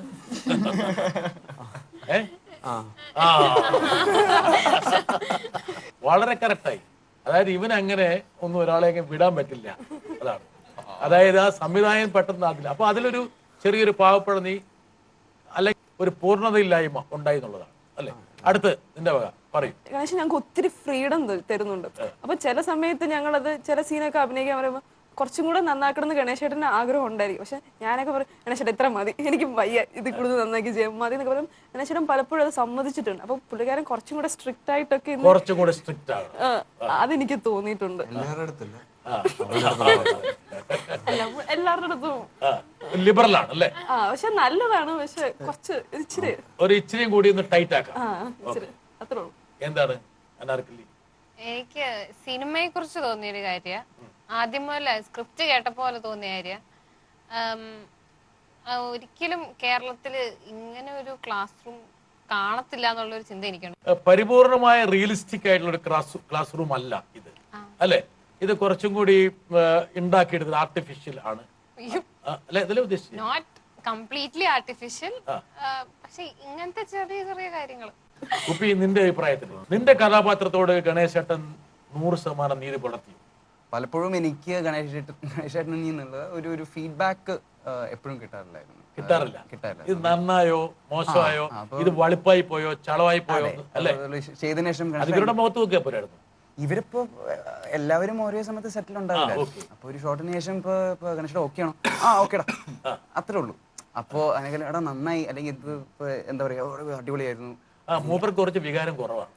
വെച്ചാല് അതാണ് വിനീത് പറയുന്നത്, ടെൻഷൻ ഒന്നും ഉണ്ടായിരുന്നില്ല സിനിമ റിലീസ് ചെയ്യുന്ന സമയത്ത്. ഇങ്ങനെ വെറുതെ ഇരിക്കുകയാണ്, ആട്ടുകല്ലിൽ കാറ്റ് പിടിച്ച പോലെയാണ്. അല്ല, അതിലെ ദൈവം ഉദ്ദേശിച്ചത് ഒരു നോർമൽ സീനിൽ പക്ഷെ ഒരു എക്സ്ട്രോർഡിനറി ആയിട്ട് പെർഫോം ചെയ്താൽ മാത്രമാണ് ശരിക്കും വന്നിട്ട് എടാ നന്നായിട്ടുണ്ട്, ഗുഡ് ജോബ് എന്നൊക്കെ പറയുള്ളൂ. അല്ലെങ്കിൽ നോർമൽ സീനിൽ നമ്മളൊക്കെ ഗണേശേട്ടൻ ഓക്കെ ആണോ? ഓക്കേടാ, ബാക്കി നമുക്ക് ഡബിൽ പിടിക്കാം. അങ്ങനെ ഒരു എന്താ പറയാ ഒരു ലൈൻ കുഴപ്പമില്ല, ടെൻഷൻ എടുക്കണ്ട. ഒബ്വിയസ്ലി ഗണേശന് ഒരു വൈഡ് പെർസ്പെക്റ്റീവ് കാണാം നമ്മളെക്കാളും. എന്നാലും ഒരു ആസ് ആൻ ആക്ടർ ഞാൻ കുറച്ചും കൂടി ഒരു വൈബ് എന്താ മാറ്റാൻ പറ്റുന്നത്? ആക്ടേഴ്സിനെ പറ്റിയിട്ട് പറയുകയാണെങ്കിൽ സിനിമയുടേതായിട്ടുള്ള സ്ഥിരം ഉണ്ടാവുന്ന ഒരു കംഫർട്ടിലല്ല അവർ വർക്ക് ചെയ്തിട്ടുള്ളത്. നല്ല സ്ട്രെയിനോട് കൂടിയിട്ട് നല്ല എഫേർട്ട് എടുത്തിട്ടാണ് അവരുടെ ഫസ്റ്റ് സിനിമ ചെയ്തിട്ടുള്ളത്. 7 ഡിഫറെൻറ്റ് ക്യാരക്ടറിസ്റ്റിക്സ് ഉള്ള ആളുകളെ ഇവർ 7 പേര് പോർട്രേ ചെയ്തിട്ടുണ്ട്. അതുകൊണ്ട് തന്നെ ഈ സിനിമ വന്നു കഴിഞ്ഞിട്ട് ഇവർക്ക് എല്ലാവർക്കും അതിൻ്റെ ഒരു എക്സ്പോഷറും കിട്ടി എന്നുള്ളത് എനിക്ക് ഭയങ്കര സന്തോഷമുണ്ട്. അക്കാര്യത്തിൽ ഗണേശനെ ഞാൻ ഒരുപാട് അപ്രീഷിയേറ്റ് ചെയ്യുന്നുണ്ട്. അവർക്ക് നല്ല സിനിമകൾ ഒരുപാട് ചെയ്യാൻ പറ്റട്ടെ. നല്ല സിനിമകൾ മലയാളത്തിൽ ഒരുപാട് വന്നുകൊണ്ടിരിക്കുന്നുണ്ട്. ഒരുപാട് ചെറുപ്പക്കാരായിട്ടുള്ള പുതിയ ഡയറക്ടേഴ്സ് ഇനിയും വരാൻ പോകുന്നുണ്ട്. അവരുടെയൊക്കെ രസമുള്ള സിനിമകളിൽ, നല്ല ഇൻട്രസ്റ്റിംഗ് ആയിട്ടുള്ള സിനിമകളിൽ ഇവർക്ക് എല്ലാവർക്കും പാർട്ടാവാൻ പറ്റട്ടെ. എനിക്കൊരു ചോദ്യം, നിങ്ങൾ 7 പേരായിരുന്നല്ലോ പ്രധാനപ്പെട്ട താരങ്ങൾ. ആർക്കും ഒരാൾക്ക് മറ്റേ ആളുടെ റോളാണ് എനിക്ക് കുറച്ചും കൂടി യോജിച്ചിരുന്നത് എന്ന് എപ്പോഴും തോന്നിയിട്ടുണ്ട്? ഇല്ല, സത്യമായിട്ട് പറയണം, ഇല്ല. അപ്പൊ ശരിക്കും കാസ്റ്റിങ്ങിന്റെ കാര്യത്തിൽ ഗണേഷ് പരിപൂർണമായിട്ട് വിജയമാണ് അല്ലെ? ഒരു തരത്തിൽ ഒരു എന്താ പറയാ, ഒരു പക്ഷെ ഒരു ഓവർലാപ്പിങ് നിങ്ങൾക്ക് തന്നെ തോന്നിയിട്ടില്ല? നിങ്ങൾക്ക് പറ്റിയിട്ടുള്ള ഒരു കാര്യം, ഈ കുട്ടി അല്പം നിശബ്ദയായിരുന്നു അല്ലേ? അതാണല്ലോ എന്ത് പറ്റി, ഇങ്ങനെയാണോ ജീവിതത്തിൽ നമ്മള്? അയ്യോ അല്ല, ഞാൻ ഇപ്പൊ കുറെ സംസാരിച്ചില്ലേ. അല്ലെ, ഞാൻ ഊമയാണെന്നല്ല ചോദിച്ചത്. അല്ല കുറച്ച് ഒരു സെക്കൻഡ് വരട്ടെ, ഇത് ഞാൻ ചോദിച്ചാണെന്നും പറഞ്ഞ് എന്റെ മുകളിൽ കുതിര കയറണ്ട, വരട്ടെ ഒരാൾ. ഹായ് അന്നക്കിളി. എന്താ പറയാ, ഞങ്ങൾ എല്ലാവരും നിന്നെ സ്ക്രീനിൽ കണ്ടപ്പോഴും നിന്റെ ഓരോ പോസ്റ്റർ കണ്ടപ്പോഴും ഭയങ്കര ഹാപ്പി ആയിരുന്നു. മീൻസ് ഞങ്ങളുടെ അന്നക്കിളി ഇത്രയും വലിയ സ്റ്റാർ ആവുകയാണ്. എന്താ പറയാ, നീ ആഗ്രഹിക്കുന്ന ഒക്കെ നടക്കട്ടെ, നിനക്ക് കുറേ ഓപ്പർച്യൂണിറ്റീസ് കിട്ടട്ടെ. പിന്നെ മൂവി പറയുകയാണെങ്കിൽ എല്ലാവർക്കും ഒത്തിരി ഇഷ്ടമായി, നല്ല നല്ല കമന്റ്സ് ആണ് കേൾക്കുന്നത്. പിന്നെ ദർശന നിന്റെ മൂവി ക്യാരക്ടർ പോലെ സാമ്യം എന്ന് പറഞ്ഞാൽ കുറച്ച് ക്രിയേറ്റീവ് ആണ്, നന്നായി പാടും. പക്ഷെ നീ അതുപോലെ നീ അത്യാവശ്യം നല്ല ടോക്കറ്റീവാ, സ്ക്രീൻ പോലെയല്ല. കൂട്ടായി കഴിഞ്ഞാൽ നീ നന്നായി സംസാരിക്കും. എന്തായാലും ഓൾ ദി ബെസ്റ്റ് അന്നക്കിളി. അന്നക്കിളിയെ കുറിച്ച് ഓർക്കുമ്പോൾ ഞങ്ങൾക്ക് മനസ്സിൽ വരുന്നത്, ഒന്ന് നിന്റെ പാട്ട്, രണ്ടാമത് നിന്റെ ആലോചന. സത്യം പറഞ്ഞാൽ നീ എന്താ ഇത്ര ആലോചിക്കുന്നത്? അതെപ്പോഴും ഞങ്ങൾ ആലോചിക്കാറുണ്ട്. ഇതേപോലെ ആനന്ദം ടീമിന് അവളെ കുറിച്ച് ആലോചിക്കുമ്പോൾ എന്താ വരുന്നത് മനസ്സിൽ? അല്ല, എനിക്ക് പഠിക്കാനിരിക്കുമ്പോ ഏറ്റവും കൂടുതൽ ആലോചിക്കുന്നത്. അപ്പൊ ഇവരൊക്കെ 15 മിനിറ്റ് ഞാൻ 1 മണിക്കൂർ ഉണ്ടായി. അതിനിടയ്ക്ക് ഞാൻ പല കാര്യങ്ങളും ഞാനിങ്ങനെ ആലോചിക്കും. അത് അതിനെക്കുറിച്ചാണ്. ഇവിടെ അമേരിക്കൻ ഇലക്ഷൻ പങ്കെടുക്കുന്ന കാര്യങ്ങളൊക്കെയാണ് ഇപ്പൊ പഠിച്ചുകൊണ്ടിരിക്കുമ്പോൾ ആലോചിക്കുന്നത്. ചെറിയ കാര്യങ്ങളൊന്നും അല്ല. ഇവിടെ മിക്കവാറും ഒരു പ്ലേറ്റോ അരിസ്റ്റോട്ടലിന്റെ ലൈനിലേക്ക് പോകാനുള്ള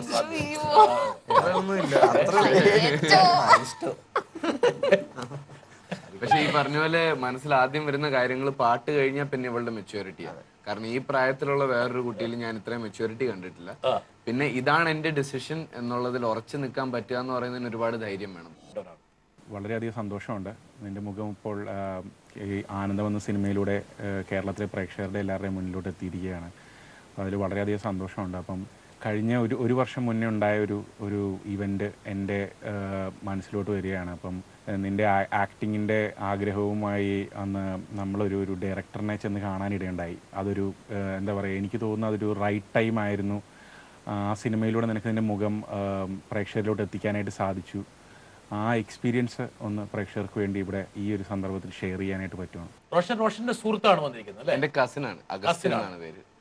യഥാർത്ഥത്തിൽ നിങ്ങളെല്ലാം സിനിമയിൽ പുതിയ ആൾക്കാരാണ്. പക്ഷെ റോഷൻ കുറച്ചും കൂടി തഴക്കവും പഴക്കവും ചെന്ന ആളാണ്. ചില ആൾക്കാർ ആകസ്മികമായിട്ട് സിനിമയിൽ എത്തിയ ആൾക്കാരാണ്. പക്ഷെ മൂപ്പർ ഇത് തീരുമാനിച്ചുറപ്പിച്ചിട്ട് വന്ന ആളാണ്. പക്ഷെ നീ എവിടെ കോടമ്പക്കം ഭാഗത്തൊക്കെ അലഞ്ഞു നടത്തുന്നതാണ് നിന്റെ സുഹൃത്ത് പറഞ്ഞത്. ഈ പറയുന്ന സംഭവം എന്താന്ന് വെച്ച് കഴിഞ്ഞാൽ, ഞാൻ ഡ്രാമ സ്കൂളിലെ കോഴ്സും കഴിഞ്ഞ് നാട്ടില് ഒരു 1-2 മാസം ലീവ് എടുത്ത് വന്നായിരുന്നു. അതായത് ബോംബെയിലെ വർക്ക് ഒഴിവാക്കി വീട്ടിൽ കുറച്ച് ആവശ്യങ്ങൾക്ക് ഞാൻ അവിടെ നിൽക്കേണ്ടി വന്നു. അപ്പോൾ എനിക്കിവിടെ ഒന്നും ചെയ്യാനില്ലായിരുന്നു. അതിൻ്റെ ഇടയിലാണ് ഡിക്സൺ പൊടുത്താസ് എന്ന് പറഞ്ഞ പ്രൊഡക്ഷൻ കൺട്രോളുണ്ട്. ഡിക്സൺ ചേട്ടൻ ആൻഡ്രൂ ചേട്ടൻ്റെ കൂടെ വർക്ക് ചെയ്യുന്നതാണ്. അപ്പോൾ ഡിക്സൺ ചേട്ടനെ ഒരു ദിവസം പരിചയപ്പെടാനിടയായി. ഡിക്സൺ ചേട്ടൻ പറഞ്ഞു, AK സാജൻ ഡയറക്റ്റ് ചെയ്യുന്ന പുതിയ പടത്തിൽ ചിലപ്പോൾ നിന്നെ കാസ്റ്റ് ചെയ്യാൻ പറ്റും. അപ്പോൾ ഒരു വില്ലൻ ക്യാരക്ടറാ, നീ എന്തായാലും സാജൻ സാറിനെ ഒന്ന് പോയി കാണുമെന്ന് പറഞ്ഞു. അപ്പം ഞാൻ ഉണ്ണിയുടെ അടുത്ത് ഇത് വന്ന് പറഞ്ഞു. ഉണ്ണി എന്നെ കൂട്ടി കൊണ്ടുപോകായിരുന്നു. അപ്പോൾ ദേശാഭിമാനിയുടെ അടുത്ത് കറുവപ്പള്ളി ലൈനിലാണ് എനിക്ക് പോകേണ്ടത്. അങ്ങോട്ട് പോകുന്ന വഴിക്ക് എനിക്ക് ഫോൺ കിട്ടുന്നില്ലായിരുന്നു. ഡിക്സൺ ചേട്ടനെ വിളിച്ചിട്ട് കിട്ടുന്നില്ല, വേറെ ആരുടെയും നമ്പർ ഇല്ല. അപ്പോൾ അവിടം വരെ ചെന്നപ്പോഴത്തേക്കിനും ഞാൻ അവിടെ എത്തേണ്ട സമയം കഴിഞ്ഞു പോയി. എൻ്റെ ഫോൺ ഡെഡായി, എനിക്ക് ഈ നമ്പറുകളൊന്നുമില്ല. അപ്പോൾ ഞാൻ ഉണ്ണിയെടുത്ത് പറഞ്ഞു, ഇനിയിപ്പോൾ ഇത് നടക്കത്തില്ല, നമുക്ക് തിരിച്ചു പോകാമെന്ന് പറഞ്ഞു. അപ്പോൾ ഉണ്ണി പറഞ്ഞു, കുഴപ്പമില്ലടാ, കറുപ്പള്ളിയിലെന്നല്ല പറഞ്ഞു, അത് ചെറിയൊരു സ്ഥലമല്ലേ, നമുക്ക് കണ്ടുപിടിക്കാമെന്ന് പറഞ്ഞ് ഞങ്ങൾ വണ്ടി പാർക്ക് ചെയ്ത് ഇറങ്ങി നടന്നു. എന്നിട്ട് ഞങ്ങൾ പല വീടുകളുടെ മുമ്പിൽ കൂടെ ഇങ്ങനെ നടക്കുക, ഇതിന് ഏതാ AK സാറിൻ്റെ വീടെന്ന് അറിയാൻ. പലരോടും ചോദിച്ചു നോക്കി, ആരും സഹായിച്ചു, ആർക്കും പറഞ്ഞുതരാൻ പറ്റിയില്ല. അവസാനം നടന്നൊരു ചെറിയ വണ്ടി ഒന്നും കയറാത്തൊരു ചെറിയ ലൈനിൽ കയറിയപ്പോൾ പാർപ്പിടം എന്ന് എഴുതിയൊരു വീടിന്റെ പേര് പാർപ്പിടം എന്ന്, അതിൽ നമ്മുടെ ക്ലാപ്പ് ബോർഡില്ലേ സിനിമയുടെ, അതിലാണ് പാർപ്പിടം എന്ന് എഴുതിയേക്കുന്നത്. അപ്പോൾ ഉണ്ണി പറഞ്ഞാൽ എനിക്ക് തോന്നുന്നത് ഇതാണെന്നാ. എന്നിട്ട് ഞങ്ങൾ മേളിലേക്ക് നോക്കിയപ്പോൾ അവിടെ ഒരു ഏരിയയിൽ നിന്ന് കുറച്ച് ആൾക്കാരുടെ ശബ്ദമൊക്കെ കേൾക്കാം. അപ്പോൾ ഉണ്ണി പറഞ്ഞാൽ എനിക്ക് തോന്നുന്നു ഇത് തന്നെയാണെന്നാ, നീ ജസ്റ്റ് ഒന്ന് കയറ്, നിനക്ക് ഈ ആളെ കണ്ടാൽ അറിയാവുമെന്ന് ചോദിച്ചു. ഞാൻ പറഞ്ഞു എനിക്ക് അറിയില്ല എന്ന് പറഞ്ഞു. അപ്പോൾ ഉണ്ണി ഉടനെ ഗൂഗിൾ ചെയ്ത് ഇതാണ് മുഖം, അപ്പോൾ നീ ജസ്റ്റ് ഒന്ന് ചെന്ന് എത്തി നോക്ക്, ഇതാണെങ്കിലോ എന്ന് പറഞ്ഞു. അപ്പം ഞാൻ മേളിലേക്ക് കയറി ചെന്നു, അത് തന്നെയായിരുന്നു സാജൻ സാറിൻ്റെ വീട്. അപ്പം അങ്ങനെ ഞാൻ സാജൻ സാറിനെ കാണുന്നത് ലേറ്റായിട്ടാണ് ചെന്നത്. ഞാൻ ആരാണെന്ന് സാറിന് അറിയത്തില്ല, പക്ഷെ ആരോ വരുന്നു എന്ന് പറഞ്ഞിട്ടേ ഉള്ളൂ. ഈ പരിപാടി കഴിഞ്ഞ് സായൻ സാറുമായിട്ട് കണ്ട് ചെറിയൊരു ഓഡിഷൻ രീതിയിലെ സംസാരമൊക്കെ കഴിഞ്ഞിട്ട് ഉണ്ണി എന്നെ നേരെ കലൂർ നൊവേനപ്പള്ളിയിൽ കൊണ്ടുപോയി.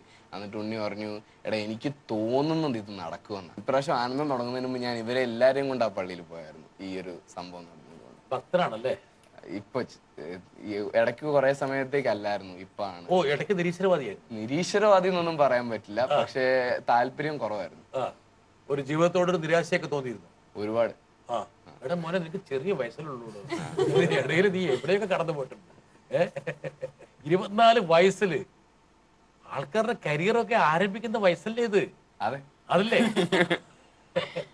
നീ അതിനിടയ്ക്ക് 3 സിനിമയിൽ നീ തല കാണിക്കുകയും ചെയ്തിട്ടുണ്ട്, അഭിനയിക്കുകയും ചെയ്തിട്ടുണ്ട്. ഈ സിനിമയിലാണെങ്കിൽ നിറഞ്ഞു നിൽക്കുകയാണ് ചെയ്യുന്നത്. അപ്പൊ ഇത്രത്തോളം എനിക്ക് തോന്നുന്നു ഇവര് ഹോളിവുഡിൽ പോകാനുള്ള ഒരു ആഗ്രഹം ഉണ്ടോ? ഇതിന്റെ റേഞ്ച് ഏതാണെന്ന് സംശയം എനിക്കുണ്ട്, അല്ലേ? ഇത്രത്തോളം ഡിറ്റർമിനേഷൻ. വണ്ടി പോകാത്ത വഴി കൂടെ പോകും, നോക്കിക്കോളൂ. അതാണ്. അതൊക്കെ ഉണ്ണി ഉണ്ടായിരുന്നോണ്ടല്ലേ അന്ന് പുള്ളിനെ കാണാനൊന്നും പറ്റത്തില്ലായിരുന്നു. കുറച്ച് ഇമോഷൻസ് ഉണ്ട് അല്ലേ? ഇപ്പൊ നിന്റെ കണ്ണി കൂടെ ഞാൻ വേണം നിന്നെ കരയിക്കാൻ വേണം. അത് വേണ്ട. കണ്ടോ? നോക്ക്, ഒരു മിനിറ്റ് നോക്ക്. സൈക്കോളജി പഠിച്ചിട്ടുണ്ടോ? അല്ല, ഒത്തിരി സന്തോഷമുള്ളൊരു കാര്യം. അതിപ്പം ഇന്നലെ ഇവര് എൻ്റെ അടുത്ത് ചോദിച്ചു എറണാകുളത്ത് വേറെ ആരെങ്കിലും ഉണ്ടോ എന്ന്. അപ്പം ഞാൻ ഉണ്ണിയുടെ പേര് പറയുമ്പോൾ ഉണ്ണി ഈ കാര്യം ഓർത്തെടുത്ത് പറയുമെന്ന് ഞാൻ ഒട്ടും പ്രതീക്ഷിച്ചില്ല. ഇത്ര ഉള്ളല്ലേ? അല്ലേ?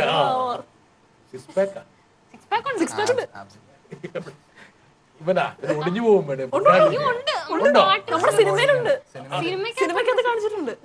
അതൊന്നും 6 ഒന്നും ഇല്ലെന്ന്, 2 or 3 എണ്ണി നോക്കിയോ? ഇതിന്റെ പരിപാടി എണ്ണലായിരുന്നു. അല്ല, ആ ഒരു പാട്ടെടുത്തപ്പോ ഷർട്ടില്ലാതെ നടന്ന അങ്ങോട്ടും ഇങ്ങോട്ടും. ആണാ? അപ്പൊ ഞാൻ എണ്ണി നോക്കി. അത് ഷൂട്ട് ചെയ്യുമ്പോ നീ ഇല്ലല്ലോ അവിടെ. എനിക്ക് എണ്ണുന്നു, എനിക്ക് ഓർമ്മ. ഇപ്പോഴവരെ കരച്ചിൽ പോയി കേട്ടോ. ഇവനിപ്പോ സന്തോഷമായി. ഇവന് 6 പാക്ക് ഉണ്ടെന്നുള്ള കാര്യം ഈ ലോകത്തോട് നമ്മൾ അനൗൺസ് ചെയ്തില്ല. ഇല്ല, അത് പലപ്പോഴും അനൗൺസ് ചെയ്തിട്ടില്ല ഇതേപോലെ നാണം കെടുത്തുന്ന രീതി. നമുക്കൊരു പാട്ട് പാടാം. മോളെ ഒരു പാട്ട് പാട്, അല്ലേ? അക്കം പക്കം യാരുമില്ല ഭൂലോകം വീണ്ടും അന്തിപ്പകൽ ഒന്നൊരുകെ നാം വാഴ വീണ്ടും എന്നാസയെല്ലാം ഉന്മിടിത്തട്ടിലെ എന്നായൂർ വരെ ഉന്നഴി പിടിത്തേൻ വേറെന്ന വീണ്ടും ഉലകത്തിലെ എന്ത് ഇൻപം പോതും നെഞ്ചിനിലെ ഏറെ 7 ജന്മം വാഴ്ന്നു വിട്ടേൻ അക്കം പക്കം യാരുമില്ല ഭൂലോകം വീണ്ടും അന്തിപ്പകൽ ഒന്നരുകെ നാം വാഴ വീണ്ടും. നിങ്ങളെ വളരെ സകൂതം നിരീക്ഷിക്കുന്ന ഒരു ചെറുപ്പക്കാരൻ അജു വർഗീസ് എനിക്ക് ഈ ഇന്റർവ്യൂവിന് തൊട്ട് മുമ്പ് എനിക്കൊരു SMS അയച്ചു തന്നു. ഈ ചോദ്യം സാർ ചോദിക്കണം, ഓരോരുത്തരും എന്നോട് മറുപടി പറയണം.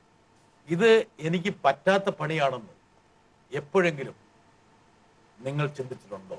അതായത് നിങ്ങൾക്ക് പറ്റാത്ത പണിയാണിതെന്ന് ഏതെങ്കിലും മുഹൂർത്തത്തിൽ, അഭിനയം ഏതെങ്കിലും മുഹൂർത്തത്തിൽ? ഒരിക്കലും ഇല്ല. ഞാൻ ഇതിനു വേണ്ടി കുറെ, ഞാനിപ്പോ റോഷനെ പോലെ നമ്മളെല്ലാരും കഷ്ടപ്പെട്ടതുപോലെ ഞാനും ഒത്തിരി കോടമ്പക്കത്ത് പോയോ നീ? കോടമ്പക്കത്തില്ല, ബോംബെയിലും കോയമ്പത്തൂരും. നീ ബോംബെ കോയമ്പത്തൂർ പോയി അഭിനയം തേടിയല്ല, ധാരാവിയിലൂടെ പട്ടിണിയായപ്പോ അവിടെ ഫുഡ് കഴിക്കാൻ പോകും. ഓ, പട്ടിണി ആയതുകൊണ്ട് ധാരാവി പോയി ഭക്ഷണം കഴിച്ചു.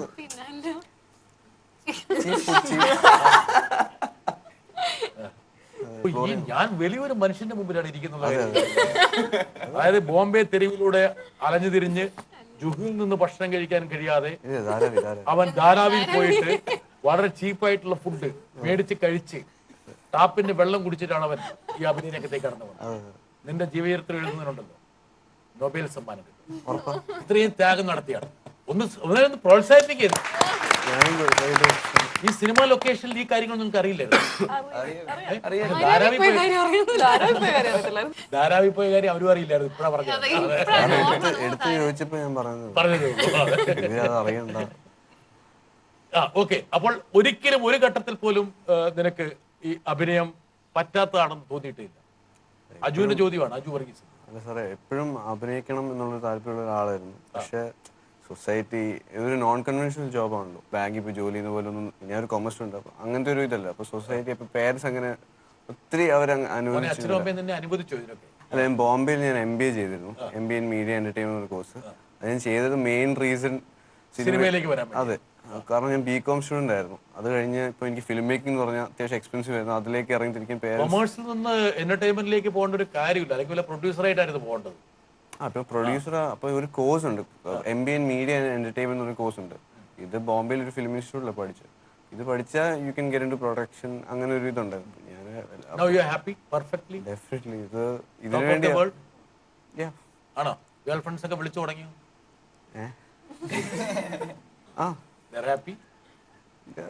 Commenting on it. ആക്ച്വലി അവരൊന്നും പറയുന്നില്ല. അവർ ഹാപ്പിയാണ്, പടം ഇറങ്ങി. അവർ എക്സൈറ്റഡ് ആകണ്ടല്ലേ? അവർ ഞെട്ടിയിരിക്കുകയാണ്. അവർ ഞെട്ടി? അതെ, ഞാനിപ്പോ ഞെട്ടി. ഉള്ള 3 പേര് ഞെട്ടിയോ? സോറി, ഒരാള് ശൈലജ ഞെട്ടിയില്ല, ചന്ദ്രികയും ഞെട്ടി. അല്ല, അവര് basically happy. Basically they are happy. പക്ഷെ ഇവരെങ്ങനെ സിനിമയിൽ വന്നു എന്നുള്ള ആശങ്ക എല്ലാവർക്കും ഉണ്ട്. അതാണ് പറഞ്ഞത്. ഗേൾ ഫ്രണ്ട്സിന് മാത്രമല്ല, സൊസൈറ്റി ഇപ്പൊ എന്റെ വീടിന്റെ അപ്പുറത്തിരിക്കുന്ന എല്ലാവർക്കും സിനിമയിൽ എങ്ങനെ കേറി, ഇവരാരെയോ കാലി പിടിച്ച് കയറിയതാണ്, അങ്ങനെയാണെന്ന് എല്ലാവർക്കും ഒരു, അത് പൊതുവേ നമ്മുടെ സമൂഹത്തിലുള്ള ഒരു ഇതാണ്. ഒരുത്തം നന്നാകുന്നത് മറ്റവർക്ക് ഇഷ്ടമല്ല. നീ വരുന്ന ഭൂപ്രദേശം എവിടുന്നാണ്? കോട്ടയമാണ്? തിരുവല്ല. ഓ, പിന്നെ ഉറപ്പ്. ഒരു കറക്റ്റ് മോനെ. അപ്പനും അമ്മയ്ക്കും സമ്മതം ഉണ്ടെങ്കിൽ അവരുടെ മൂഡും അവരുടെ പ്രോത്സാഹനം കളയാൻ കുറെ ആൾക്കാരുണ്ട് പുറകെ. നിനക്കിപ്പോ ഒരു കോൺഫിഡൻസ് ആയി. പിന്നെ എന്റെ ബ്രദറും സിസ്റ്ററും ഒക്കെ ഉണ്ടായിരുന്നു മൂത്ത്. അപ്പൊ അവരെപ്പോഴും സപ്പോർട്ട് ചെയ്തിരുന്നു. ബ്രദറിലോ സിസ്റ്ററിലോ. കുവൈറ്റിലുള്ള സിസ്റ്റർക്കും അതെ സന്തോഷമാണ്. അതെ, ഫാദർ അവിടെ ആയിരുന്നു 45 years old. അപ്പം എല്ലാവരും അവിടെ.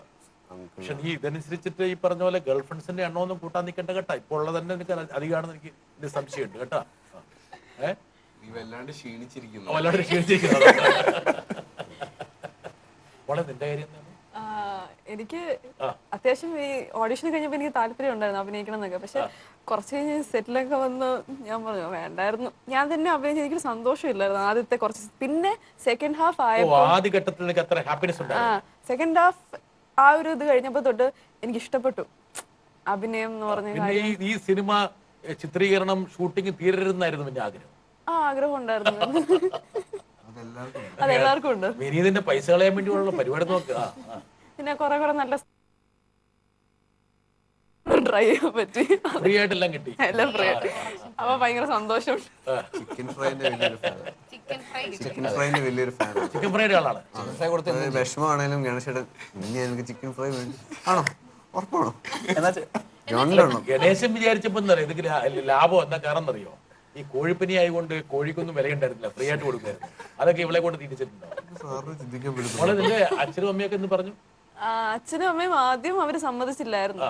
ആദ്യം ഞാൻ ഓഡിഷന് പോവാന്ന് പറഞ്ഞപ്പോ നീ പൊക്കോ പക്ഷെ കിട്ടത്തില്ല എന്നാ പറഞ്ഞു. കിട്ടത്തില്ല. പക്ഷെ കിട്ടിയെന്ന് പറഞ്ഞപ്പോ എടി വേണ്ട, നമ്മുടെ ഫാമിലിയിൽ ആരും ഈ ഒരു ബാക്ക്ഗ്രൗണ്ടിലൊന്നും ഇല്ലല്ലോ, വേണ്ട, എന്തിനാ വെറുതെ പഠിച്ചാൽ മതി, അടുത്ത വർഷം PG ജോയിൻ ചെയ്താൽ മതി എന്നൊക്കെ പറഞ്ഞു. ഞാൻ പറഞ്ഞു അച്ഛാ അമ്മ എനിക്കൊരു ആഗ്രഹമുണ്ട്, ഞാൻ ഒന്ന് ചെയ്തു നോക്കട്ടെ എന്ന് പറഞ്ഞു. പിന്നെ അവർ സമ്മതിച്ചില്ല. പിന്നെ ഗണേശേട്ടൻ വിളിച്ചൊന്ന് സംസാരിച്ചായിരുന്നു. അത് കഴിഞ്ഞപ്പോ പിന്നെ അവർ വിചാരിച്ചു അവളുടെ ആഗ്രഹമല്ലേ. റോളൊക്കെ അവർ മനസ്സിലാക്കിയ ശേഷം എന്താ പറഞ്ഞു? ചേച്ചൻ സ്ക്രിപ്റ്റ് കേൾക്കാൻ വേണ്ടി വന്നായിരുന്നു. ഒന്നും പറഞ്ഞില്ല. അപ്പൊ പിന്നെ സിനിമ ഇറങ്ങിയ ശേഷം പ്രത്യേകിച്ചൊന്നും പറഞ്ഞില്ല. തിരുവല്ല ഭാഗത്താണോ? ബേസിക്കലി ഞാൻ കോട്ടയത്തു നിന്നാണ്. പക്ഷെ ഞാൻ ഇപ്പൊ സെറ്റിൽ ചെയ്തിരിക്കുന്നത് മലപ്പുറത്താണ്. ജനിച്ചത് ആലപ്പുഴയിലാണ്, വളർന്നത് ഫുൾ മലപ്പുറത്താണ്. സിനിമ ഇറങ്ങിയ ശേഷം ഹാപ്പി. എന്റെ റോളിനെ കുറിച്ച് അച്ചാച്ചൻ എന്ത് പറഞ്ഞു? ഇത് അച്ചാച്ചനും അമ്മയ്ക്ക് വലിയ പ്രശ്നമൊന്നുമില്ല. പക്ഷെ ഇത് ഇവൻ പറഞ്ഞു അല്ലേ, ഈ ചില സ്ഥലത്തൊക്കെ നമ്മളിങ്ങനെ പോകുമ്പോ വേണ്ടായിരുന്നു, അത്ര എക്സ്ട്രോവേർട്ട് ആയിട്ടൊന്നും വേണ്ടിയിരുന്നില്ല അങ്ങനെയൊക്കെ പറയും. അപ്പം എന്താ പ്രശ്നം എന്ന് വെച്ചാൽ എന്റെ അച്ചാച്ചനും അമ്മയും ആൾക്കാർ പറയുന്ന അനുസരിച്ച് അവർക്ക് വിഷമം വരും. അങ്ങനെ ഇടയ്ക്ക് ഒരു വിഷമം വരും. പിന്നെ കുറച്ച് കഴിയുമ്പം പിന്നെയും മാറും. കുറെ പേര് നല്ലത് പറയുമ്പോൾ ഇങ്ങോട്ട് മാറും. ഇല്ല, അങ്ങനെ മാറുന്നില്ല. പക്ഷെ ചിലപ്പോ ഒരു വിഷമം കേൾക്കും. അമ്മയ്ക്കും ചെറുതായിട്ട് ചില സമയത്ത് ആൾക്കാർ പറയുമ്പോ ഇനി എങ്ങനെയാണ് ഈ പെണ്ണിനെ കെട്ടിച്ചു വിടുന്നതിനെ കുറിച്ച് ഉൾക്കൊണ്ടുണ്ടോ? ഞാൻ കാര്യം ചോദിച്ചോട്ടെ, സാർ സൈക്കോളജി ആണോ പഠിച്ചത്? ഉറപ്പല്ലേ നിന്റെ മനസ്സിൽ കൂടെ കടന്നു പോകുന്ന കണ്ടോണ്ടിരിക്കല്ലേ. സൈക്കോളജി ആണെന്ന് പറയൂ. അല്ല, അവനോട് ക്വസ്റ്റ്യൻ ചോദിച്ചപ്പോഴേ ഞാൻ പെട്ടെന്ന് ഇങ്ങനെ എനിക്ക് തോന്നി കൊള്ളാലോ, എല്ലാം പെട്ടെന്ന് മനസ്സിലാക്കി എടുക്കുന്നുണ്ടല്ലോ. നല്ല കാര്യമൊക്കെ ആൾക്കാരോട് കുറിച്ച് പറയുന്നു. അല്ല, എനിക്ക് ഇഷ്ടമുള്ളവരെ സത്യം പറഞ്ഞ എനിക്ക് സാറിനെ ഇഷ്ടപ്പെട്ടു. അല്ലെങ്കിൽ ഞാൻ ഇങ്ങനെയൊന്നും പറയില്ല. ഓ, ഇവർക്ക് എന്നെ ഭയങ്കരമായിട്ട് ഇഷ്ടപ്പെട്ടു. ഇഷ്ടപ്പെട്ടു, അല്ലെങ്കിൽ ഞാൻ ഇങ്ങനെ സംസാരിക്കില്ല. ആണോ? ഭാഗ്യവാൻ. ഭാഗ്യവാനാണല്ലോ. ഭാഗ്യം തന്നെയാണോ മോനെ? അതെ, എനിക്ക് സത്യമായിട്ട് എനിക്ക് ഇഷ്ടപ്പെട്ടു. വീണ്ടും വീണ്ടും പറഞ്ഞെ വിഷമിപ്പിക്കാതെ. കല്യാണത്തിന്റെ കാര്യം. അപ്പൊ അമ്മയുടെ ഏറ്റവും വലിയ ആശങ്ക നിന്റെ കല്യാണം എങ്ങനെ നടത്തുന്നു? അമ്മയ്ക്കും അപ്പനും ഷൂട്ടിംഗ് തുടങ്ങി. ഞാനിതൊന്നും അറിയാതല്ലേ പറഞ്ഞത്. നിന്റെ മനസ്സിലുള്ള വിഷമം എനിക്ക് മനസ്സിലാവും. അതുകൊണ്ടാണ് ഞാൻ പറഞ്ഞത് സാറിന് പെട്ടെന്ന് സൈക്കോളജി പഠിച്ചു. അവന്റെ അടുത്ത് സംസാരിച്ചപ്പോഴേ ഞാൻ നോട്ട് ചെയ്തു. കൊള്ളാലോ. ഓക്കെ. എല്ലാവർക്കും നിന്റെ കാര്യത്തിൽ ഒരു പ്രശ്നം ഉണ്ടായിട്ടില്ലല്ലോ. They were all happy. എല്ലാ കാര്യം ചേച്ചിയൊക്കെ ഇങ്ങനെ സിനിമയിലൊക്കെ ബാലതാരമൊക്കെ അഭിനയിച്ച് കുറച്ചുകൂടി ഒരു സോഷ്യലി കുറച്ചുകൂടെ എക്സ്പോഷർ ഉള്ള ഒരു പശ്ചാത്തലമാണ്. ചേച്ചി കുഞ്ഞുനാളിലുണ്ടായിരുന്നോണ്ട് പൊതുവെ ഇവര് സിനിമയിലുണ്ടെന്ന് പറഞ്ഞപ്പോ അവര് ഭയങ്കര എക്സൈറ്റഡ് ആണ്. എന്നെക്കാൾ എക്സൈറ്റഡ് വാപ്പായും ഉമ്മയും തന്നെയായിരുന്നു. പിന്നെ എന്റെ സെക്കൻഡ് സെം എക്സാം പോയി. അപ്പൊ ആ ഒരു സങ്കടം എന്റെ ഉമ്മയ്ക്ക് ഉണ്ടായിരുന്നു. അപ്പൊ ഉമ്മ സിനിമ അഭിനയിക്കണോ, എക്സാം ഒക്കെ കളഞ്ഞ് അഭിനയിക്കണോ? പിന്നെ ഞാൻ വിചാരിച്ചു ഹംപിയും ഗോവയെ കാണാറില്ല. വളരെ ഒരു എക്സാമിനേക്കാളും കൂടുതൽ വലിയ അനുഭവമാണല്ലോ ഒരു വലിയ ലൊക്കേഷനിൽ അല്ലെങ്കിൽ ഒരുപാട് കാര്യങ്ങൾ പുതിയൊരു മേഖലകളെല്ലാം മാസ് കമ്മ്യൂണിക്കേഷൻ സ്റ്റുഡന്റ് ആയതുകൊണ്ട് തന്നെ കുറെ കാര്യങ്ങൾ പഠിക്കാൻ പറ്റും. ഇനി ജേർണലിസ്റ്റ് രംഗത്തേക്ക് പ്രവേശിക്കാനുള്ള ഇല്ല, രക്ഷപ്പെട്ടു. അവരും എനിക്ക് പറ്റാത്ത പണിയാണെന്ന് തോന്നിയിട്ടൊന്നുമില്ലല്ലോ. ഇല്ല, അങ്ങനെയൊന്നും തോന്നിയിട്ടില്ല. നന്നായി ചേരുന്ന പണി തന്നെയാണ്. അത് അഭിനയിക്കട്ടെ വന്നിട്ടില്ല, സ്വഭാവമായി ബന്ധപ്പെട്ടതായിരുന്നു. അല്ല, ഇനിയുള്ള പുതിയ ഓഫറുകളൊക്കെ സ്വീകരിച്ച് വലിയൊരു അവസരമാണ് നിങ്ങളുടെ ഈ പറഞ്ഞ ആനന്ദത്തിന്റെ ടീം, ഗണേശും അതുപോലെ തന്നെ സച്ചിനും അതുപോലെ തന്നെ വിനീതും എല്ലാവരും കൂടി നിങ്ങൾക്ക് ഒരുക്കി തന്നിരിക്കുന്നു. എനിക്ക് തോന്നുന്നില്ല നിങ്ങളുടെയൊക്കെ പ്രായത്തിലും നിങ്ങളുടെയൊക്കെ തരത്തിലുമുള്ള കുട്ടികൾക്ക് ഇതുപോലുള്ള വലിയ ബ്രേക്ക് ഉണ്ടാകുന്നത്. ചിലർ പഠിക്കുകയാണ്, ചിലർ അഭിനയത്തിലേക്ക് കാലുകുത്തിയിരിക്കുകയാണ്. ഇനി വരും ദിവസങ്ങളിൽ അല്ലെങ്കിൽ വരുന്ന ആളുകളിൽ കുറേയും കൂടി ശ്രദ്ധേയമായിട്ടുള്ള വേഷങ്ങൾ സിനിമ വെട്ടിപ്പിടിച്ച് മുന്നോട്ട് പോകട്ടെ. ധാരാവിയിൽ നിന്ന് ബോളിവുഡിലേക്ക് പ്രവേശിക്കാൻ ചെറിയ ദൂരം മാത്രമേ ഉള്ളൂ എന്നുള്ള കാര്യം കൂടി നിങ്ങളെ ഓർമ്മിപ്പിച്ചുകൊണ്ട് ഇത്രയും നേരം JB ജംഗ്ഷനിൽ ചെലവഴിച്ചതിന് എല്ലാവിധ നന്ദി. ആയുഷ്മാൻ ഭവ. കൃഷ്ണേന്ദ്രൻ, ഒരുപാട് കാലമായി നിങ്ങൾ രണ്ടുപേരെ ഒരുമിച്ച് JB ജംഗ്ഷനിൽ അതിഥികളായി കൊണ്ടുവരണം ഞങ്ങൾ ആഗ്രഹിച്ചിരുന്നു. എന്തുകൊണ്ട് വൈകിപ്പോയെന്ന് മാത്രമാണ്. പുലിമടയിൽ തലയിട്ട് കൊടുക്കണ്ട എന്ന് വിചാരിച്ചിട്ട് ഇത്രയും കാലം വരാതിരുന്നതാ. വെള്ളിച്ചില്ലും വിതറി തുള്ളി തുള്ളി ഒഴുകും വിൻസെന്റ് എന്ന് പറഞ്ഞ പഴയ നടനുണ്ട്. അവർ രണ്ടുപേരും കൂടിയുള്ള രംഗമൊക്കെ മാത്രമല്ല ക്ഷീരനെ തുടർന്ന് ആഗ്രഹിച്ചത്. ഉത്സവ പറമ്പില് വളക്കച്ചവടം നടന്ന ആളാണ്. ഞാൻ രജനി ഭേദം ഒന്നും കണ്ടിരുന്നില്ല ആ സമയത്ത്. എനിക്കറിയില്ല നടനാണെന്നുള്ളത്. മകരമഞ്ജീരങ്ങളെ വീടേ നിന്റെ മദനാംഗരാഗങ്ങൾ